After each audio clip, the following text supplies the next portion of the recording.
331 BC, the plains of Gaugamela in what is now northern Iraq. Darius III, King of Kings, has spent months preparing this ground personally. He stood ready to face the mighty army of Alexander the Great. Alexander has studied Darius. He knows where the level ground is, where the chariots will come from, where the gap in the Persian line will open.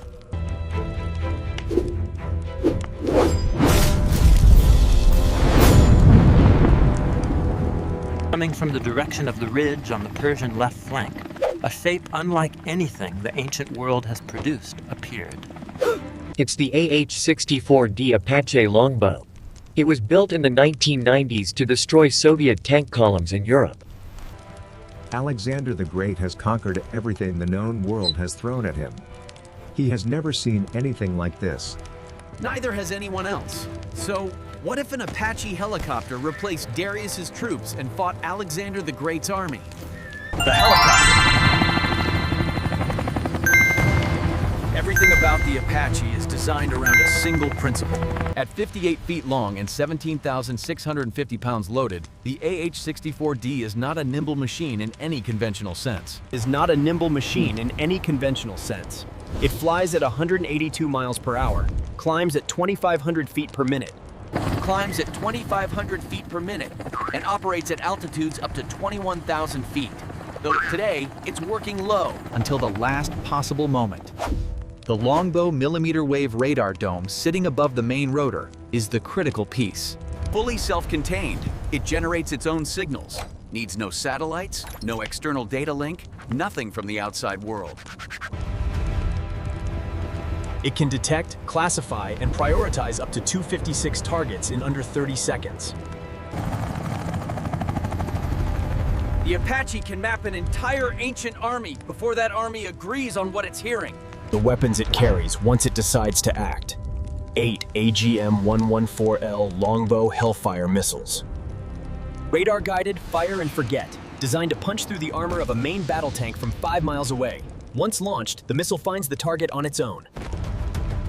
On the other pylons, 38 Hydra 70 unguided rockets for wider area coverage.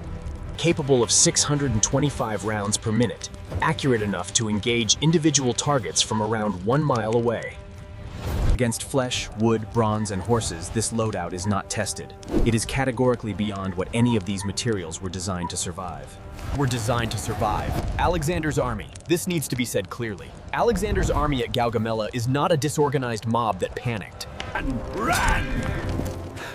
It is the finest military instrument the ancient world ever produced. Commanded by arguably the greatest battlefield general in human history. Alexander's army, composed of 16 men deep, 6-meter sarissa spears interlocked. It is essentially an impenetrable wall of iron points. When held together, the companion cavalry, personally led by Alexander, can cover ground, read a battle, and exploit a gap faster than any opposing force of the era can respond. Cretan archers, Agrianians hurling javelins, Thracian skirmishers. Alexander fields every type of ranged weapon the ancient world has developed. Alexander himself has never lost, not once. He has won against impossible odds at the Granicus, at Issus, and he was going to win here today against Darius's 100,000 soldiers. What he does not have is a counter to an enemy that engages from 4 kilometers away and cannot be reached by any weapon his army carries. The Apache clears the ridgeline and starts to rise slowly, moving towards Alexander's army. The Apache closes to 3 points. On Alexander's side, the first thing that reaches the Macedonian line is not a shape, it is a sound. The Cretan archers, trained to read a battlefield by ear, tilt their heads and try to place the direction. Too late. It strikes the leading edge of the companion cavalry, the unit Alexander rides with. The unit that has broken every line it has ever charged into. And the detonation is unlike anything that has ever happened on a battlefield in the ancient world. Not the concussive crash of a boulder from a siege engine. Not the chaos of a cavalry collision. A precise, instantaneous erasure of a section of the finest cavalry formation of the era.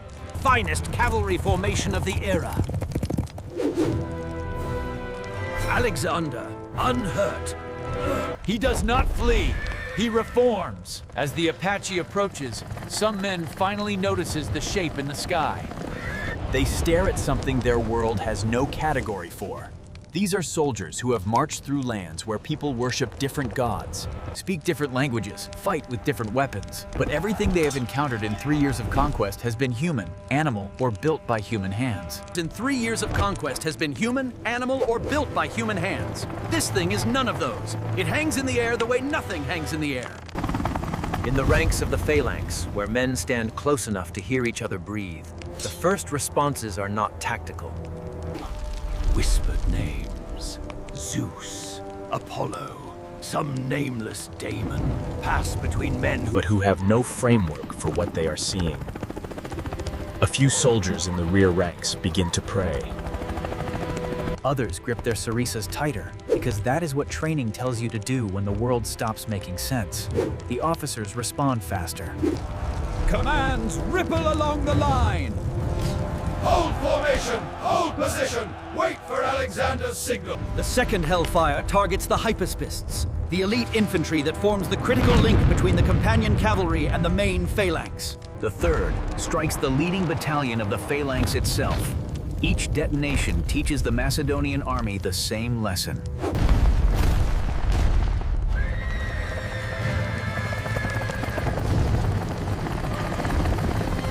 When and where death arrives, and nothing on the ground influences that choice. By the 4th and 5th Hellfires, something begins to happen that Men who have held the line against everything begin to make individual calculations. The Phalanx works because every man trusts that the man beside him will hold.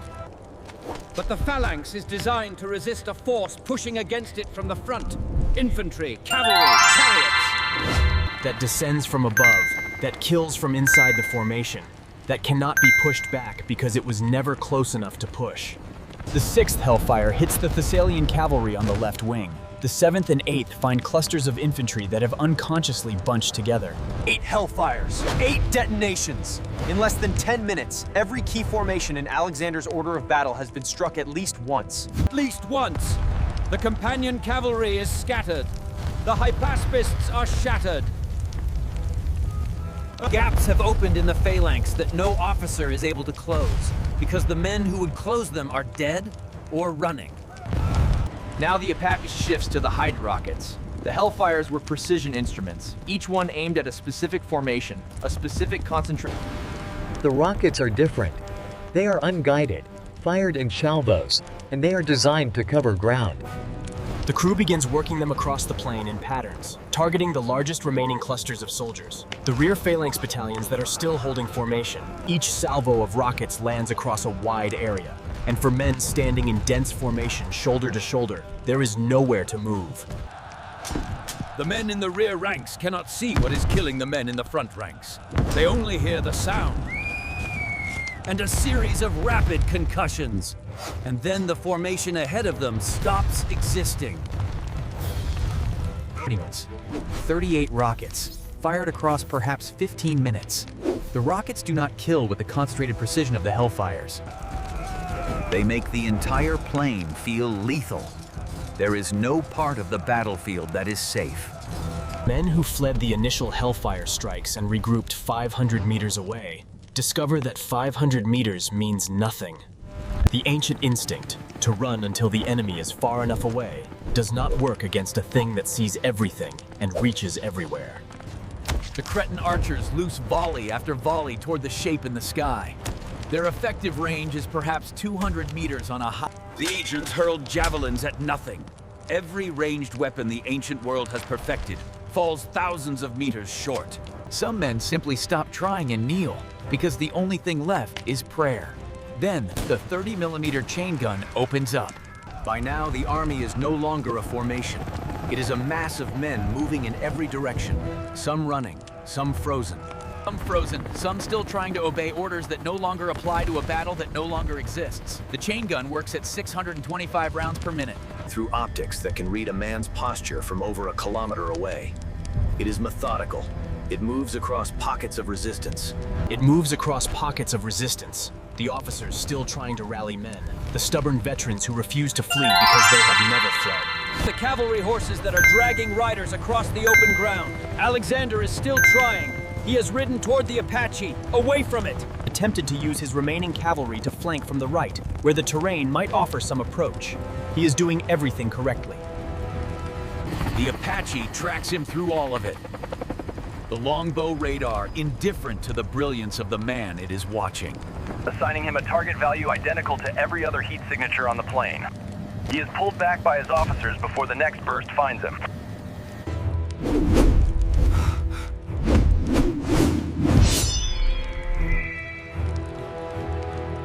And most of the 1,200 rounds in the chain gun magazine. That is what it cost to break the finest army the ancient world ever produced. The Apache's pylons are empty. The ammunition counter is approaching 0. And at full combat load, The AH 2.5 hours of flight time before fuel becomes the governing factor. The crew has been airborne for most of that. There is no forward operating base in 331 BC. no resupply, no maintenance crew, no replacement parts. Whatever the Apache expended today, stays expended. Whatever the Apache expended today stays expended. But the crew was not here to hold territory. They were not here to govern what they destroyed. They were here for one battle, and one battle is what they got. The outcome has ceased to function as a fighting force, not destroyed entirely. 47,000 men scatter across a very large plain. But broken as a military instrument, without Alexander's command structure intact, without the unit cohesion that made it what it was. Alexander survives. History is unclear on the mechanism, whether he withdrew under orders from his officers, whether the Apache crew made a deliberate choice, whether the Hellfires simply ran out before they found him. He survives. But Persepolis does not fall. Babylon does not open its gates. The Achaemenid Empire does not collapse. The Hellenistic Age, as history recoursed it, does not begin. What happens instead is a question nobody in 331 BC can answer. Because the thing that changed it is already gone.